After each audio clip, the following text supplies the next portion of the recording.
There's gotta be a way of killing it. How? How do we do it? You can't. That's bullshit. You still don't understand what you're dealing with, do you? Perfect organism. Its structural perfection is matched only by its hostility. You admire it. I admire its purity.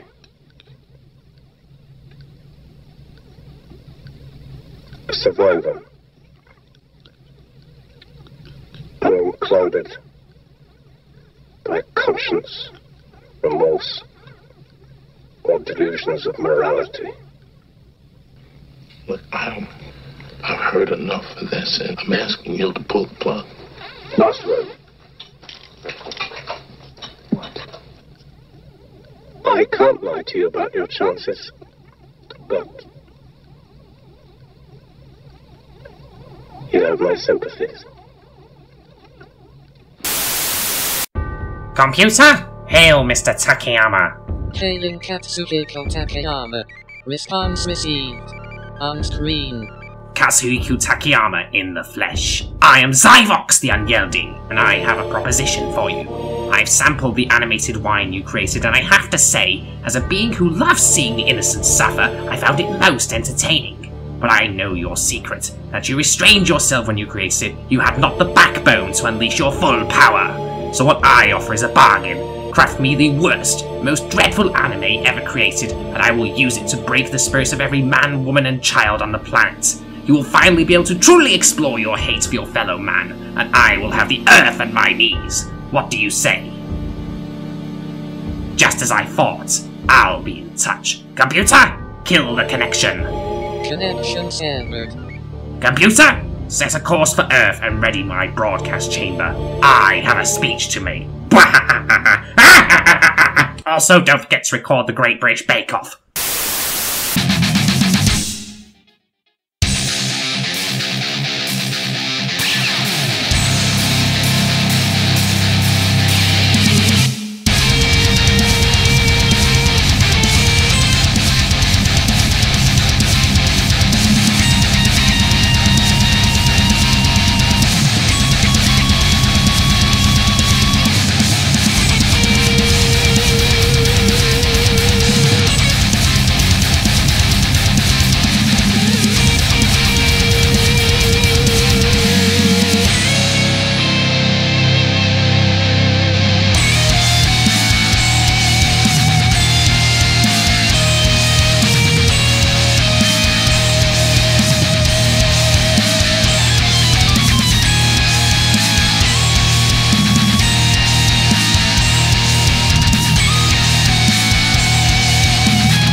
Zyvox the Unyielding comes to you now on this All Hallows Eve, both as Conqueror and Educator, which I suppose would make me an Edu-Conqueror. Regardless, know that as you gather your precious candy canes and dress as Harley Quinn, the Joker, or Harley Quinn, Zyvox plots your demise. How, you might ask? For the power of anime!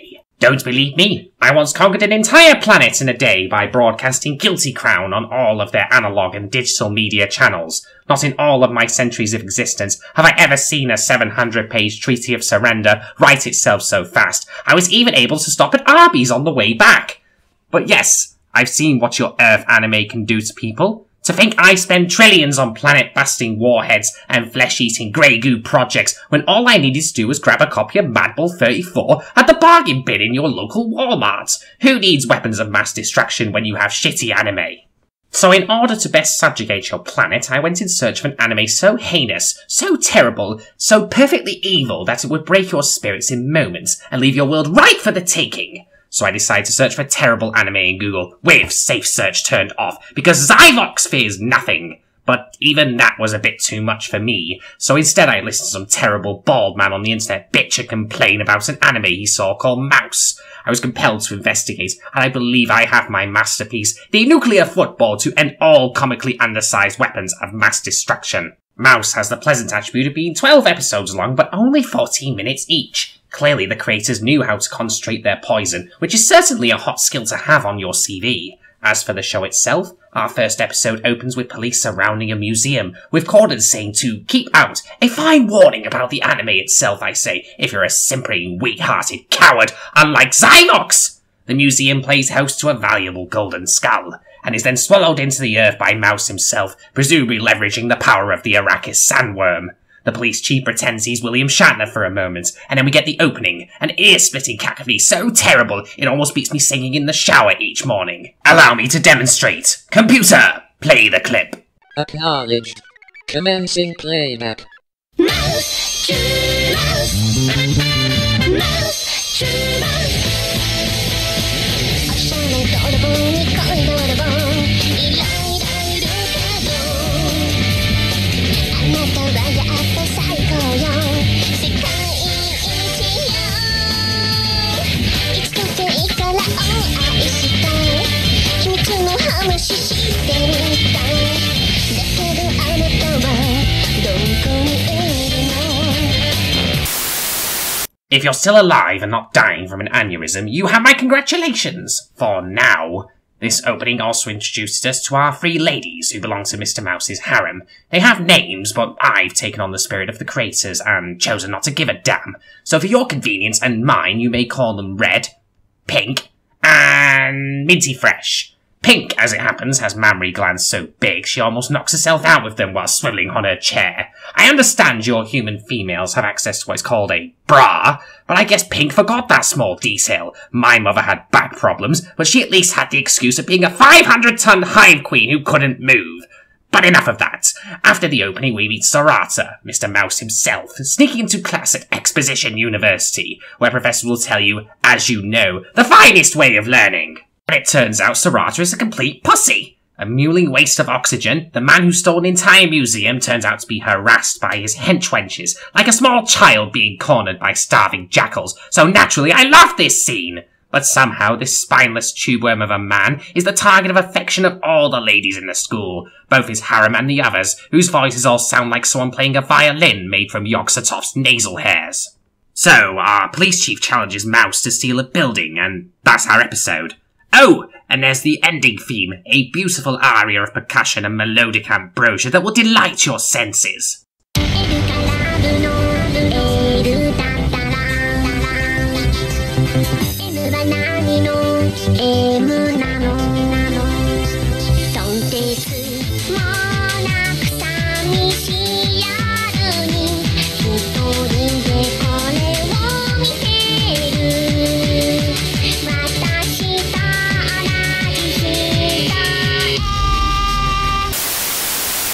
Just kidding.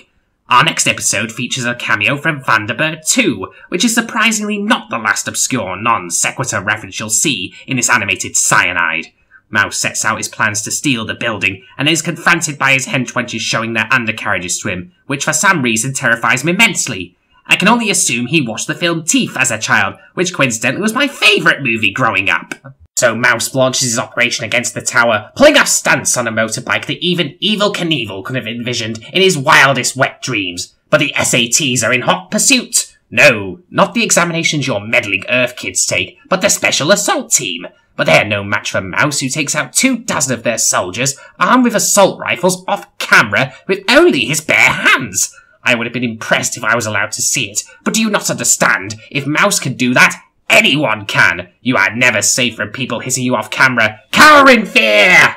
I am sorry to interrupt, Lord Zyvox, but that only works in bad movies or shows. It does not work in real life. What? It doesn't work like that in real life?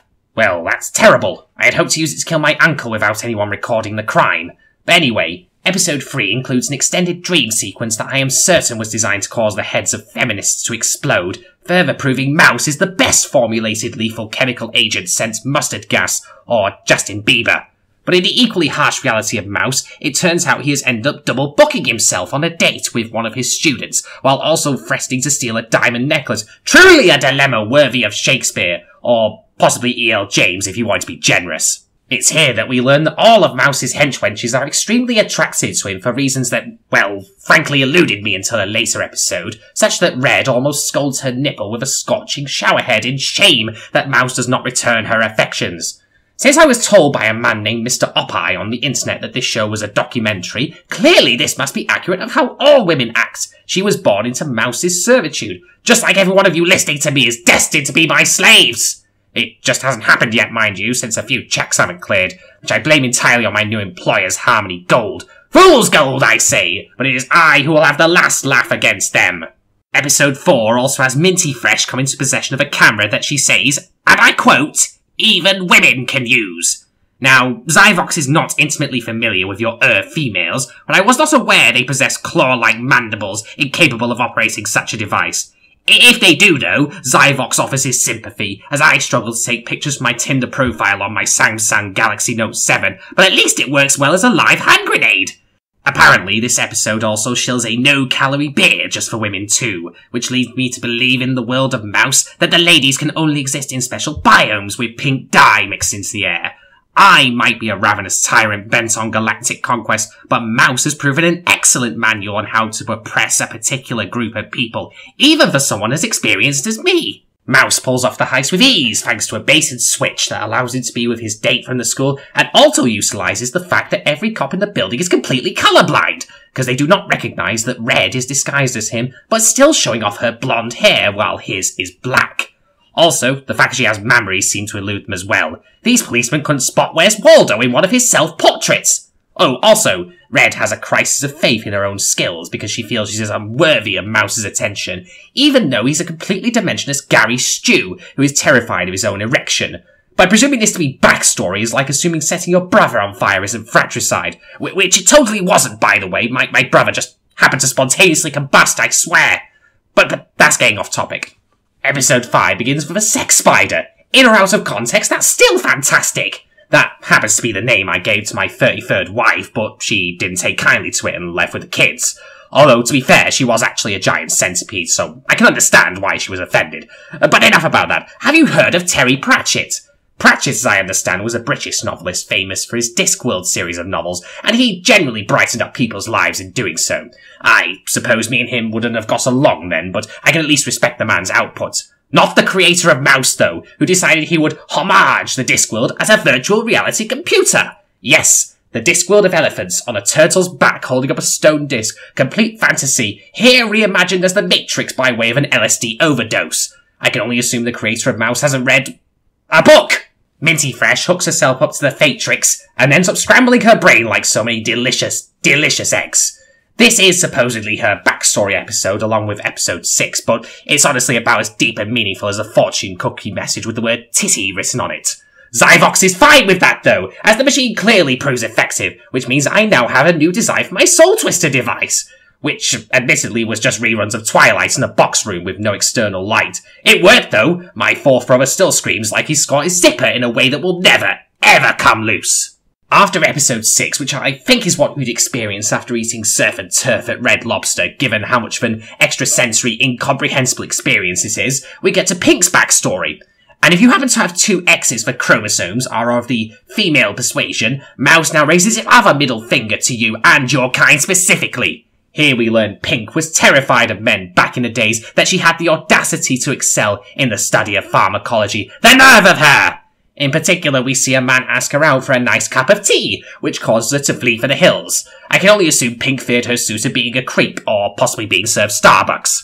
So next up we have Pink, who, after a number of daydreams and questionable notions about gender politics which would normally only be heard in a padded cell, finds herself wandering for a public park at night where she ends up encountering Mouse and Red, playing a version of Twister I've never seen advertised on TV. Mind you, this begs the question. If Mouse is so terrified of the female form as established earlier in the show, why is he having nasty, vile human intercourse with Red in a public place? I can only assume this was the moment his incredibly tiny cherry popped, and it was something like deep dicking a hornet's nest.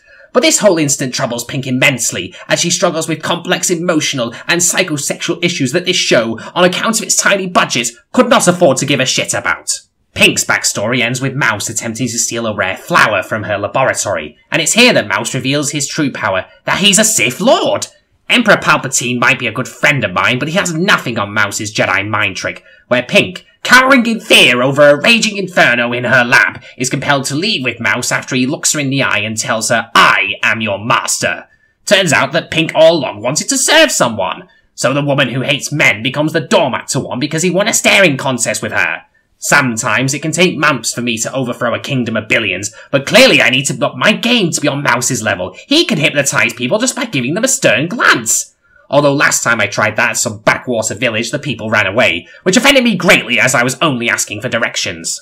If you think things are all fun and games for Mouse though, then, well, you're right. Although the show wants to believe otherwise. We meet a man named Juan, who is part of a secret society dedicated to protecting valuable artifacts from theft. Naturally, he's been utter shit at this task given Mouse's success, and so decides to take him on directly. Juan, as it happens, looks like your average Japanese white-collar worker, a perfect disguise for an assassin, which I once tried to imitate but failed on account of being in Russia rather than Japan.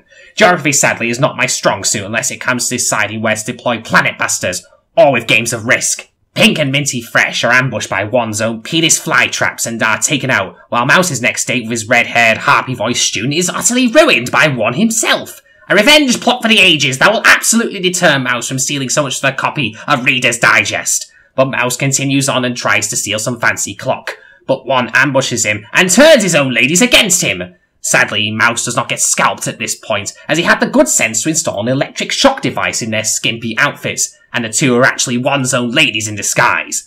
I personally went for exploding collar braces for my thousands of conquered slaves, but I admire Mouse's pragmatism in not daring to let his wenches have a single independent thought. George Orwell will be damn proud indeed. Mouse thinks he has the upper hand against Juan, but it turns out he has also kidnapped his red-headed, ear-scrapingly dull love interest from the school. One uses a razor wire to cause 30 points of clothing damage on the poor girl, but credit where it's due, he knows exposed flesh is Mouse's kryptonite, so I can't fault for striking the weak spot. Unfortunately, Mouse's high school bae wakes up and interrupts Juan before he can turn him into so much luncheon meat, and after a silly car chase, Juan ends up exploding after hitting a fuel tanker. Of course, we learned earlier that he died previously after falling somewhere between 99 and 100 stories, so of course he's dead this time. And at last, we reach episode 12. And that was episode 12, the finale. Nothing happens of note in it beyond Juan not being dead, because he apparently possesses the same cartoon resilience as Daffy Duck, and the narrator says that Mouse has a bright future. Well, as entertainment, I would say the show has the same future as Betamax or Kanye West, but as a how-to guide for attaining absolute power over the hearts and minds of people, absolutely! I would definitely recommend it to would-be dictators and leaders of military juntas, just like how I recommended American History X to my daughter as a movie to watch on her 3rd birthday. So you might think to yourself in your tiny simian brain, why did I go into detail about this show if I was planning to use it to conquer the Earth? Well, that's the thing, Earthlings. I only offered this discussion on Mouse as a preview of my real weapon. Computer! Broadcast on all frequencies the final form. The reality-breaking anime. Deploy! Genghis Khan. 404 file not found. Previously deleted. What? What do you mean it's been deleted?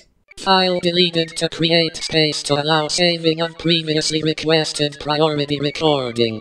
You mean to say you taped over the one copy of Genghis Khan that Takayama made for us? With what?